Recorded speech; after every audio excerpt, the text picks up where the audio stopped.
everyone. Welcome to this week's episode of Certified Forgotten. It is an uncertified week. Last week, we had an incredible, amazing conversation with filmmaker Jordan Downey, where we talked about Rawhead Rex, which is that's also a movie. But hearing Jordan talk about his own filmography was really interesting, and his insight into practical effects. If you haven't listened to that episode, you absolutely should.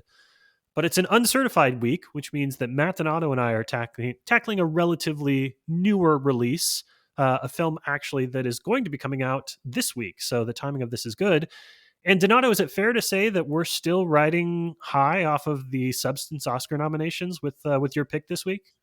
We really are, and it's been a very good few days for me, particularly for watching female-directed, female-led, the Substance-esque movies, because it started with Grafted, which we'll get into, and I'm currently at Sundance, and the first movie I saw was The Ugly Stepsister, and let me tell you, it's got some of those great Substance vibes. So we've been talking for forever on the podcast with our various guests about the need for a slasher renaissance, which is here, I think, right? Like, I think it's fair to say that that's not a controversial thing anymore. But have we accidentally stumbled into a body horror renaissance and at the highest levels, at the Sundance levels and the Academy Award levels? Did that sneak up on us a little bit? I think it did, because the industry itself is very reflexive. We know that the minute something does well and gets attention, that becomes the new norm, let's say, for horror methodologies. Like, horror comes in waves. I was just talking about this for Fangoria. I write my kill list, and I was very lucky to go on Fangoria's little community chats they do, and I got to talk about my kill list. But somebody asked me, like, hey, what's your opinion on where horror is going next? And like you said, we've talked about it so many times.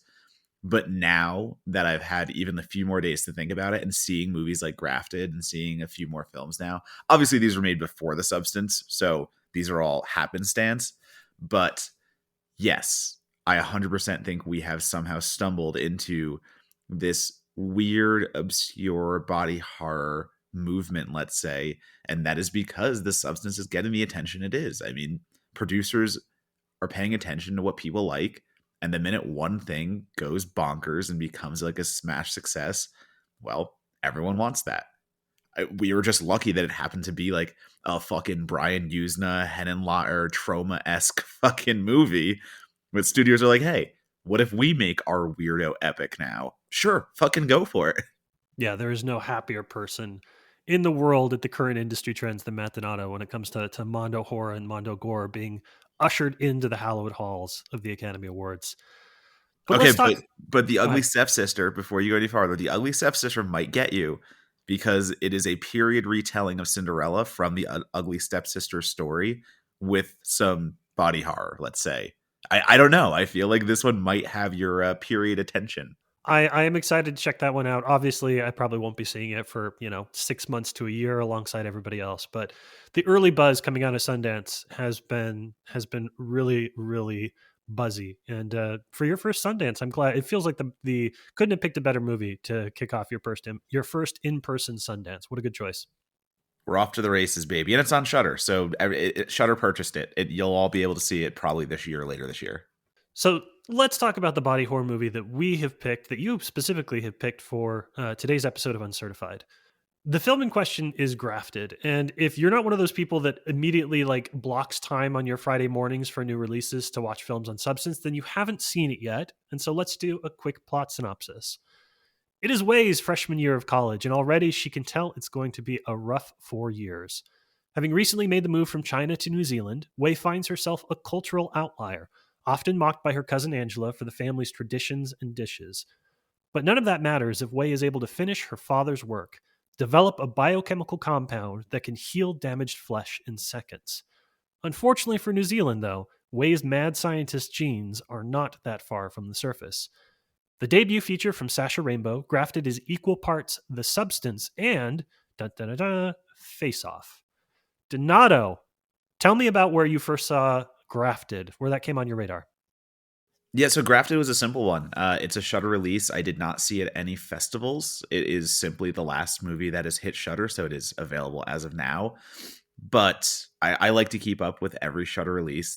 It's hard these days to digest all there is in the horror genre. but it's easy for someone with a Shutter subscription to look every week and see if there's something new. And it's manageable. It's one movie. They're only going to put one movie up a week or one show up a week. And, you know, for me, I really like to keep those on my radar because while I don't love everything they do, like being completely honest, I am up and down with Shutter releases. Let's go back and look at my Rotten Tomatoes. But I think when they hit really hard. And especially what they do in bringing like this is technically an international film, even though it's English language, and well, mostly English language outside of some Chinese. And it's a debut director, and so like that's the stuff that really hooks me in. So I saw Grafted because I just wanted to see something new this year, and I like to keep up with new horror trends. And well, talking about getting lucky with release dates and how Grafted was obviously made before The Substance, but is hitting right at its height, it couldn't be better timing because while the ugly step sister is in vibes with The Substance, but not wholly doing what it's doing. It's more just spiritual. Uh, Grafted is fucking connected to The Substance. You can't get away from it. It is in your face. And when you are comparing a body horror film to something that I've already dubbed like one of the best body horror movies we've seen in a long time, well, it's a good comparison. And I won't say Grafted is on the level of The Substance. Like The Substance for me is in my top 10 of the year. It's my favorite horror movie of the year. So there's a lot that goes into that praise. And Grafted is very good, I think, in my opinion, especially for a feature debut. I think it's one of those, like, you look at the style and you look at like what Sasha Rainbow is able to accomplish and so confidently in Grafted. Sure, there's storytelling stuff that I'm sure we'll bring up, and there are some hiccups here and there, but you can't get by like this does not feel like a feature debut, and that's the highest compliment you can pay to someone who directs a feature debut. It definitely has a lot of confidence, which I think is something that comes up a lot in our conversations about horror films. It's a hard thing. Like confidence in horror to me is like the Supreme Court definition of pornography. It's like I can't describe it, but I know it when I see it, right? I know when a filmmaker has control of their material and a clear vision for what they want to do. And I know when they are obviously working with just the right balance of creative freedom, but also, you know, the low budget magic that sometimes happens when you try and figure out how to translate what the writers have on their minds to what's on the page. And I won't bury the lead here. I actually really like this one, and I wasn't sure I was going to for a little bit. For about the first 20 minutes of the movie, you kind of follow Way's character as she, you know, flashing back to when she was still a child and what happened with her father, flashing forward to when she's headed to New Zealand for college and she's meeting her aunt, she's meeting her cousin. And her aunt is an immigrant and is bilingual. Her cousin is not. She only speaks English. And there's a lot of culture and tension and tradition clashing that happens there. In those early going moments, it's a bit mean spirited, and it seems to fall into what I think is, I'm like, okay, I've seen May, I've seen Carrie. Like this is going to be sort of the, you know, the person who the young girl who or young woman who is bullied into becoming the monster that everybody, you know, claims she was from the beginning. But it starts to really take some swings. And part of the way that it does that is there's a trio of really a trio of young actors at the heart of it, which is Eden Hart, Jess Hong, and Joanna Sun, who are Hong plays Angela, Joanna Sun plays Wei, and Eden Hart plays their friend question mark, another college student who is having an affair with Wei's professor. And as the film unfolds, each of them gets to play different versions of themselves, and they get to play the other actors playing themselves. And it opens it up to this really fun, you know, we talk about comedy a lot in horror. It's not a comedy, but like it has a really sinister black gonzo streak that it leans into the farther it goes, and that makes it really open up and kind of come alive for me. Yeah, and I mean, I'm very happy you liked it because when you immediately responded to my request to do Grafted for this episode, you kind of were a little bit, all right, this substance great. You're talking body horror. This ain't usually my thing. But in the back of my mind, watching Grafted, I was like, I think this might hit your vibe because it does go more mad sciency later. Like you were saying, it's not just the easy way. Okay, Wei gets bullied. Wei is feeling outcast. Blah blah blah. Monster. No, there's more to it here. Like, I love the opening because we talk about Face Off, we talk about the substance, but like the opening feels very Japanese horror. It's all also diving into, like, we talked about X Day hair extensions on this podcast and the idea of something on your body taking over. And the opening visuals of Wei as a child having to watch her father create this, let's just call it an artificial self-healing patch of skin that can cover imperfections, because at the end of the day this is like a commentary on beauty. This is a film about looking perfect for people because that's how they accept you. And the Way's father creates this skin using the corpse flower DNA or genetics, however that's called. I'm not a scientist. And the patch he puts it on his cheek, and it just starts spreading over his whole face. And like, that is absolutely goddamn horrifying to me. The idea of just having your mouth, nose, and eyes covered by skin, and you're looking at this faceless person grasping at nothing, trying to find a hole to breathe out of. And I think that is such an effective way to open this movie, with just absolute maniac horror. Like, this again, this is J horror out the gate, very in your face, very dreadful. And then it immediately cuts to like the older Way, and we get her as a scholarship student in New Zealand, and then those dark comedy elements come in. But you've already established such like a fucking sinister opening, and then you cut to this lighthearted, Mean Girls-y kind of vibe. And I don't think that tonal shift fails. I think it sets you up in the right mindset to know what is coming, but then you're allowed to kind of ease into it with a more comical hue, let's say. There are definitely, you mentioned those transitions. I do think that they work. They're not smooth transitions. I think that this film definitely has a few moments throughout where it shifts gears. The first time that the character of Wei, so to continue, and we're teetering on spoilers, but we have to. It's not really a spoiler; it's in the trailer. But what the main thing is, but I'm going to call it a spoiler anyway. So caveat emptor. What Wei figures out is that she can remove the faces of other people and graft them to her face, and then masquerade as those people around campus. The idea is that Wei has a birthmark. Her father also had a birthmark that they were both very ashamed of, and sort of um, the tragedy of the story is the fact that she is obsessed with this imperfection that is by no means an imperfection. Nobody in her life shows any real sign outside of like a couple of mean people who want to poke fun at her. But anybody who's even remotely close to her, doesn't seem they don't think about it too much. It's really something that's more psychosomatic for her. Um, but when she puts on somebody else's face, it's gone, and she's beauty and grace, and all the other things that she wants to be. But what this means in terms of how the film comes together is that as she starts cycling through faces of the various people in her life, you start getting into scenarios where Joanna Sun, the actress that plays Wei, is no longer playing Wei. It's a different actor playing Wei, but they're playing a manic version of Joanna Sun's performance as Wei. And so the thing that comes to mind, obviously the comparisons to Face Off are right there for the taking, but it also makes me think of shows like Altered Carbon or Dollhouse, where part of the fun, sort of the meta appeal of these things is watching actors play actors playing characters. We have these people that are 2 or 3 levels deep into their performance, and you can't do that and have it be completely stoic and unfunny and black and unserious. And Sasha Rainbow gets this. The director understands that there's an element of humor to all of this. And so some of the best scenes in the movie for me are where an actor is playing Joanna Sun, playing Wei, and watching her try and like vocal train herself to sound, to lose a little bit of her accent or to sound more like, other people, New Zealand people in her life.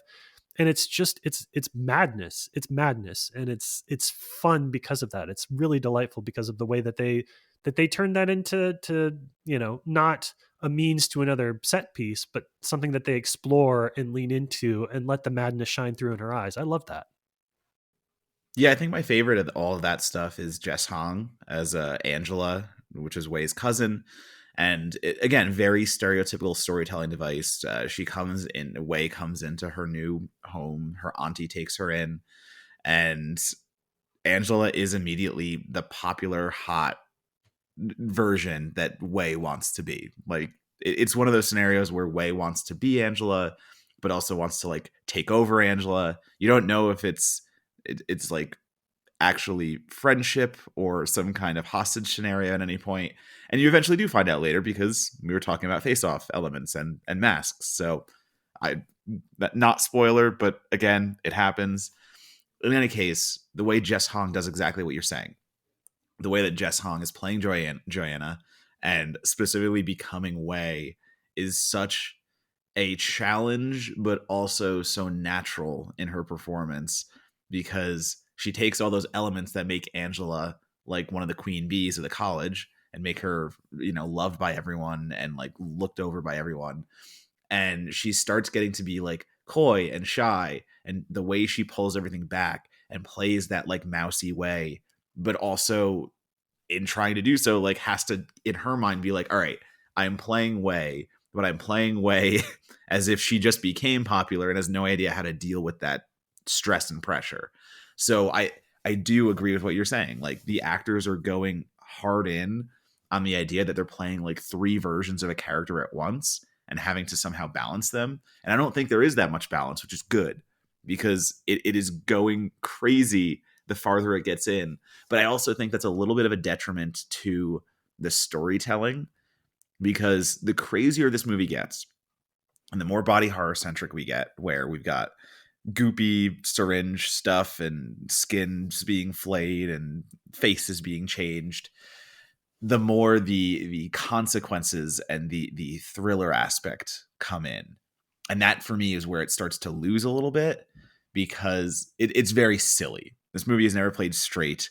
It is dealing with the college student taking over her friends by stealing their faces and they go missing element with a loose, let's say, structure.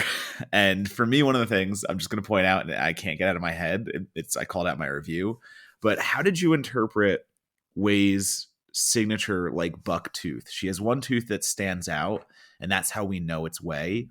And that carries over every time an actor is playing the new version of Wei, because that's how the movie wants to tell you, oh no, it's still Wei, it's just her with somebody else's skin now applied and it looks like she's someone else.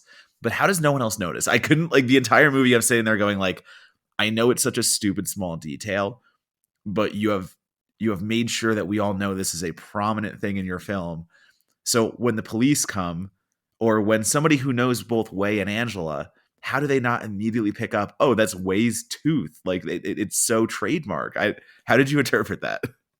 I think of the maybe apocryphal story about how when Ridley Scott was shooting Alien and everybody asked him, why is there a basement with chains and running water? And his response was, because fuck you, that's why. And now that is, you can't make a sci-fi movie that doesn't have a basement with chains and water. It is like so visually iconic to the idea of blue collar space travel that like he created a visual language there. And I think there's an element to that in this film too. I think that there's a couple of there are a couple of turning points in the movie. There was a while there where I was like, oh, Wei's killing people, and it's going to be difficult for the film to reconcile this, until I realized that the film had no real interest in reconciling it. There was no arc of redemption for Wei. There was no arc of condemnation for Wei. It just sort of was like, again, a roller coaster ride up into the end, which made that work for me. And I think it's the same thing a little bit with some of the physicality that you mentioned, is the idea that like different heights, different proportions, different skin color outside of like, she is taking on the faces of characters that are not her race. And then they do some like obligatory foundation stuff to be like, oh, this is how we mask it all. None of it works. None of it makes sense. And I feel like a few of those cosmetic things that Sasha Rainbow and the cast does is their nod of being like, it's like a time travel movie, right? Every time travel movie is just vibes. It doesn't fucking matter how time travel works. And we can be like, oh no, but this person is an expert and writes it, like, it doesn't matter. Time travel is vibes. Frequency is vibes. Time travel is vibes. And I think body swapping in this movie is vibes. And that is a choice that is going to turn some people off, but is 100% what made it work for me. Is there was no interest in making this feel coherent. It was just vibes, and the vibes are good. And I think that's we were talking about confidence before, and talking about how we can't really like what is confidence by definition to say in movies. But to me, what you've just explained is why confidence is so important.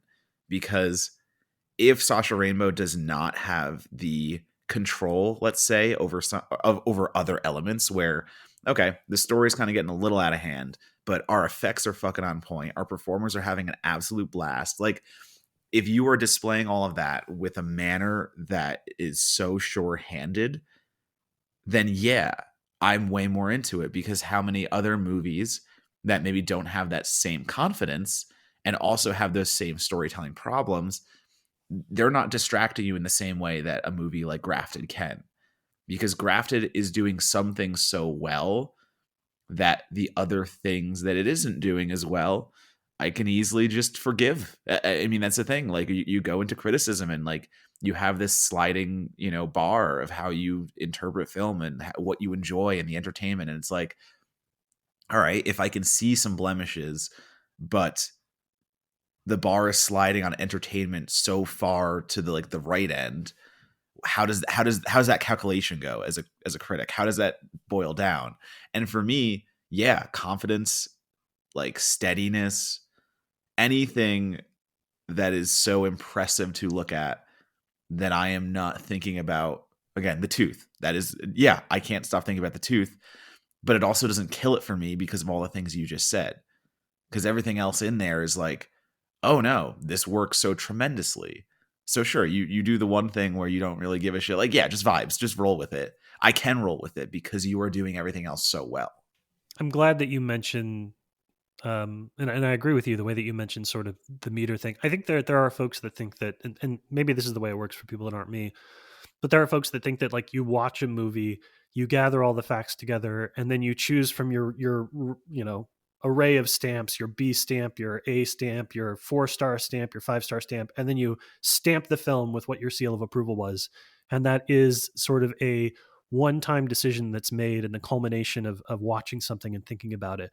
But for me, I mean, my movie watching experience always feels a bit more like a Geiger counter, right? Like I am watching a film, and 10 minutes in, I'm like, oh, this is a 5-star film. And then I'm like, oh, this is down to a 2. And then I'm like, oh, it's back up to a 3. And then I'm like, oh, the ending was terrible, 2.5. And so it is a moving target that I feel like is constantly readjusting itself in my head as I'm watching a film. It's not a snapshot. It's like a thing that, a good final scene can jump a movie in an entire letter grade, in my estimation, in a short period of time, because it's just how I'm feeling and how things are strung together. And I like that you highlight that for the watching experience here, because I think that that's it too. Like, this is a movie, this is a Geiger counter movie where like the needle's going to be going all over the place. There's going to be times where you're like, this is a 5-star film. And they're going to be like, this is not that. But everything that follows for me watching it, you know, as the film continues to gain momentum going to its big finish, which I don't want to talk about the big finish, because you should see the big finish on your own. That's fun. But it's just the variance got higher and higher. So I was like, oh, it's like a 2 to 3.5 star. And then I was like, it's the 3 to 5. And then it ends up in like this place where you're like, is it good, or is it really good, or is it great? So yeah, that's how I find myself watching movies, is just sitting there and like my feelings on the film oscillating wildly until the film comes to an end, and I find that the plinko ball ended in like the 3-star or the 3.5 star instead of something else. So I don't know. Maybe that's how other film critics do it a bit more rigorous, but it's a Geiger counter. It's a plinko ball for me. I don't know if they do, because one of the other things I got to talk about in the little Fango community chat, that came up because when I do my kill list, Phil's been editing it, or sorry, like Meredith is a fantastic editor, but like, Phil's been commissioning it for 6 years now or something, whenever Fango started reprinting. And he's talking to me and he's like, like it's so much more illuminating now that you're talking about your quote unquote process, which sounds crazy that I have a process to ranking horror movie deaths at the end of every year. But I was like, yeah, like it's a sliding scale where in kills. So like if I'm watching a horror movie that has a really good hunting knife kill that I've seen a bunch of times versus this other horror movie that has something that's maybe a bit sloppier, but I've never seen before, I'm going to gravitate towards the thing that I've never seen before because you're trying something new and maybe it's not as technically composed, but at the same time, if you give me that wow factor, if you give me that like, oh shit, you went for it and maybe you didn't hit a 5 out of 5, but you still tried, that still tracks harder to me than someone that plays it safer and just goes, oh, I know I can do this really well, so I'm going to do that really well for a whole movie. Grafted in that conversation fits in for me with, okay, you've done body horror, you've done body swapping, you're doing high school or sorry, college like level dramatics and the kind of cattiness that comes with it in certain circles. And we've seen all that before, but you're doing it in a way that your effects are pretty damn cool at a lot of parts. I don't really remember anything being that, struggle bussy, whether it's digital or practical. Your cast is having a blast and they're doing very well in their parts. And yeah, you have a immediate flair for filmmaking as a filmmaker for Sasha Rainbow that has my attention. Like I'm in on whatever Sasha Rainbow does next now because of Grafted. And it's not a perfect movie. Yes, it has its faults, but I still see everything that I want to see in Sasha Rainbow as a filmmaker to be like, oh no, yeah, you've got something there, and I'm going to be on board now for whatever comes next. And films like this are just such a reminder to me that good actors are the great equalizer too, right? You think about, and I'm not a casting director. I've never made a film. I'm not a producer. I have no desire to make movies. I can't speak to how difficult the process is of finding talent that you can work with, talent that you can afford when it comes to making a movie like this. But you and I have also seen hundreds, if not thousands, of films that operate at this budget level that are doing something similarly ambitious and not ambitious, right? That are trying to make a good indie horror film, and the cast just isn't up to it. They're just not people that that can carry the vision forward, or they can't quite match the tone that the filmmaker's going for, or they're just kind of a little stiff. We've watched a lot of films where you're like, maybe if better people had been in these roles, it would have worked, but it didn't have the talent to get across the finish line. Not a knock on anybody, sometimes it happens. When I watch something like this, I'm just reminded like all three of those actors are such standouts in their roles and they're doing such a good job. And they're all regional actors. They're non-Hollywood actors. Looking through their bios, it's a lot of New Zealand stuff, which makes a lot of sense. And so it's just it's fun to recognize movies like this that really make me want to shout out the casting directors and the producers of the world, because whatever some folks are doing to turn over every rock and to find people that they want to work with, and to get new talent, to get people that are going to be exciting actors, that probably doesn't get enough love, especially because horror is so often working with new faces. The difference between a good casting director and an okay casting director is make or break for a lot of filmmakers. And I think that this is a great example of a film where if even one of those three main actresses is just okay, all of the body horror face swapping stuff at the end is just a little bit worse for it, but they're all crushing it. They really, really make it work. And I love that. And it also goes into effects. It's another one of those things that we talk about where, so much is visual. I mean, that's visual storytelling 101 in film. It's on a screen. It's got to be good, but it's not always good. So when you see again a movie of this level, speaking of like the indie level, and speaking of, I'm sure that casting was so important to them and maybe that took up a lot of the budget. I don't know. But one can make assumptions that their budget wasn't the biggest. So that's where films sometimes struggle in effects. And sometimes they have to phone it in. And Grafted doesn't phone anything in. Everything is done with the utmost respect. Everything is done with Rainbow's vision, and it comes together because there's a plan. And it might be chaos. It might be absolutely just throw shit at the wall and make sure it fucking sticks somehow. But it does. So you don't really have to think about it after that. You don't have to think about how and why. When you finish the movie and you're just sitting there going, yeah, that was entertaining. Sometimes that's all you need. So there you have it. Grafted available this Friday, today, and when you're listening to this, today on Shudder. You're going to hear a lot of comparisons to Face Off You're going to hear a lot of comparisons to the substance. Sometimes you hear that kind of stuff and your walls go up a little bit because you recognize that it's just a bunch of publicists that are recognizing a trend and trying to capitalize on it. But in this case, believe the hype. It's good. It's really solid. It's a lot of fun. I had a really good time with it. And if anything, I'm doubly glad that the substance did well, because I think it'll drive eyeballs to this movie too, in a way that it might not have otherwise. So go check out Grafted. It's the beginning of a couple of, I think, really, really interesting Hollywood careers. Donato, as we mentioned at the top of the conversation, you are at Sundance and you're going to be covering some genre stuff out of Sundance. So where do folks go to get your real-time fucking reactions on what you're watching?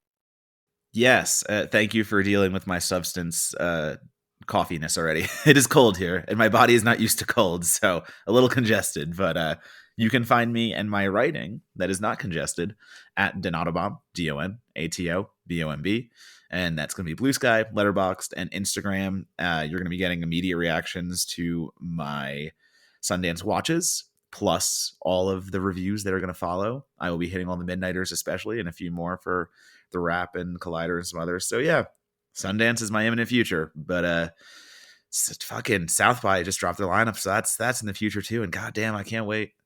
Yeah, I'm not going to be in Austin for South by this year. I'm very sad about it. This is by far the best lineup that I've seen in the years that I've been covering it. So as for myself, you can follow me just on Blue Sky. It's monocle.bsky.social. And do please make sure you follow Certified Forgotten. You can go to certifiedforgotten.com. We're on Instagram. We're on Blue Sky. If you have not, we have a Reddit, which has 6 subscribers. It's pretty fucking cool, I think. We only use it to get links into the ecosystem, but hey, that's neither here nor there. But do please subscribe to this podcast on your podcast preference of choice. If that is YouTube Music, we're there. If that is Apple Podcasts, if that's Spotify, we're there too. So hopefully this is not the first episode you're listening to, but if it is, we hope it's not your last either. We'll see you soon.